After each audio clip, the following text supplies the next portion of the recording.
of the Great Recession. We are 2 months away from the longest expansion in U.S. history. Okay, no other expansion has been this long. 2 more months. Now, growth rate will come next few weeks. We will see if this is true or not, the longest expansion in U.S. history. Now, I'd like to talk about the causes, lessons, and possibly the forecast, okay, of the next recession. Okay, how can we forecast? Look at the past recessions. Okay, what were the causes and insight of the last recessions?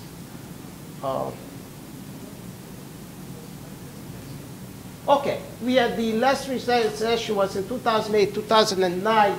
It was the worst since the Great Depression. Okay, in terms of unemployment, over 10% in several months, and GDP declined over 6%.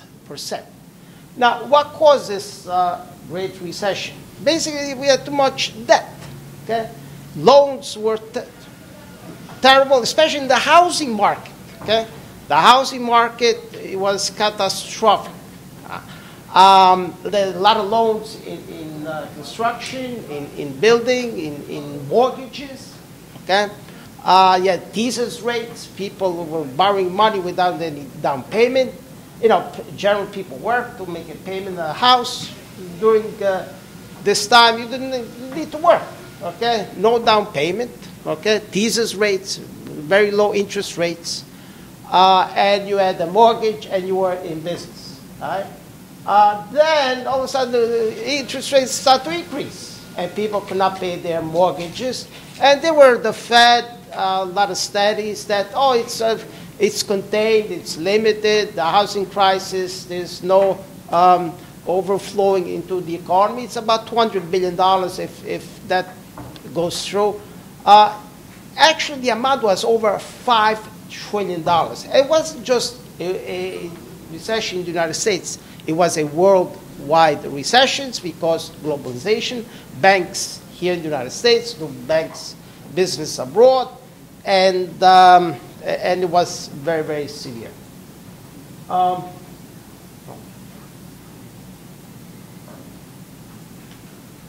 Okay, here is Jay Powell. Okay, I call them butterfly men. Okay, because this should be okay. Yeah, I'm sorry.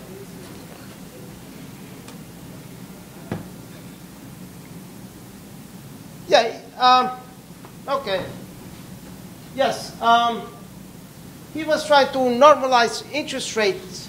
Interest rates were so low. And the balance sheet of the Fed, okay? The balance sheet of the Fed, they were able to print over $4.5 trillion, okay? From less than $1 trillion to $4.5 trillion. I don't know the Bank of Bangladesh, but that's what the U.S. Central bank is doing, okay? Printing money, okay? And of course, you have these three guys, three musketeers here, Bernanke, Jay Powell, okay? All dangerous guys, dangerous, never, printing money. That's the solution in the United States, okay? Why? Because you print money, we have so much debt, government debt, they try to monetize the debt of the United States, business, banks, and this is Bernanke. Bernanke started printing money, quantitative easing, okay? Printing money, it's in the old days they used to print money with ink and smell of ink all over that place. It's just now you have computers, you push a button and money comes out. Okay? And they buy mortgage-backed securities from bank, private organization, and this was now here. This is very interesting. This is the Fed's rate. Okay, the Fed rate that the Fed loans to its member banks. Now, here is the recession 2001. Okay, And notice the Fed tried to increase interest rates. This was the dot-com bubble. Okay, we all remember the dot-com bubble, right? Price-earning ratio was in this stratosphere, and they increased the interest rate, and the bubble popped. Okay, bubble popped. Nasdaq was down 80%. Okay, Dow Jones over 60%, and the Fed tried to lower the interest rates. Here, they kept it so long. Okay, interest rates so low for so long, and then you have the teasers rates, you had the mortgage rates, and if you were borrowing at 2-3% on mortgage rates, and housing prices increased 10-15%, you were doing great business, right? And that's what people did. They started borrowing on homes. You didn't need no down payment, no job history. I mean, this was the most crazy thing that ever happened in the United States. Then they found out, well, we are behind the curve. We have to increase interest rates. And the houses were increasing 10-15% a year, and you pay 2-3%. Everybody was buying homes and houses. Okay? And they increased it. And the bubble popped here in 2007, and this was the next recession. And they lowered the interest rate so much. And they kept it here for so many years, 6-7 years of zero interest rates. And now they try to normalize again. Okay? And problems are arising in normalizing these interest rates. Let's see if I could get... okay, here. Notice this. They've never been this long in the history since the 1970s. Interest rates have never been this low for so long time. All right, and the Fed is trying to normalize them, 3-4%, but the market cannot handle it. Okay, they tried to normalize in December, and the end of the world was coming. The stock market was collapsing. And it's just at 2.5%. Can you imagine if they go to 5, 6, 7%? What could happen? Because Wall Street they have a drug on low interest rates. I don't think they can normalize them. Okay, that's my hunch. And notice every time this is a recession. Anytime the Fed increases the interest rate, we have a recession. Look at this. Anytime we have a recession. Now here's the Central Bank of the United States. It was invented in 1913 until 2008.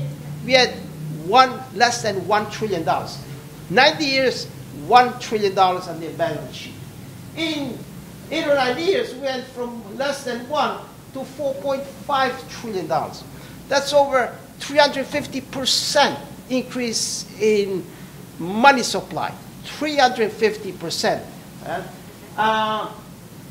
During the Great Depression, the money supply only increased by 60%. 60%, right? Now, can you imagine the damage that the central bank has done, increasing to $4.5 trillion? They tried to decline the balance sheet of the Fed. That was before Christmas. At least they tried. But and here we have, if 10 years ago we had debts, today we have more debts than 10 years ago, right? We have the mortgage, right, more than 10 years ago. We have the student loans, $1.5 trillion student loans. Auto loans, the worst auto loans disaster in 10 years, okay? And can you imagine if the Fed tries to increase the interest rates, what would happen on mortgage, on car loans, and also the government debt. Okay, the government debt is borrowed. We are full of debts. Okay, if 10 years was bad, notice what's going to happen the next few months or next year. Here we had the stock market 20%, and this is, I think, just the beginning. Okay, the stock in December. Okay, this is the Dow Jones Industrial Average. This was the pre-Christmas debacle here, and here you have the European Central Banks and our Okay, here's the Fed discount rate that I have. I'm running out of time, I guess. Okay, yeah. Yeah, the growth rate, okay, before the financial crisis, yeah, Donald Trump comes out, oh yeah, we have the biggest growth rate in 2.9%, 2.9% last year. The average of Donald Trump growth rate, yeah, 2.5 the first year, 2.9 the second year. The average is what, 2.7, right? Obama had 2.7, the average in the previous couple of years. So all this big growth, great economy, I don't know where he gets it from. And here, okay, the last thing I want to talk about is the debt. Okay, U.S. debt. We are over $1 trillion in U.S. government debt. Over $1 trillion. That's on the budget. Off the budget, this year, we talk about $1.5 trillion. And we are in good times. Okay, where there's no recession, suppose we are in good time. $1.5 trillion in debt. Number one. And second, and it's increasing. Okay, it's in good times. Can you imagine something happens? I hope not, but this is and the last thing. Okay, thank you very much for.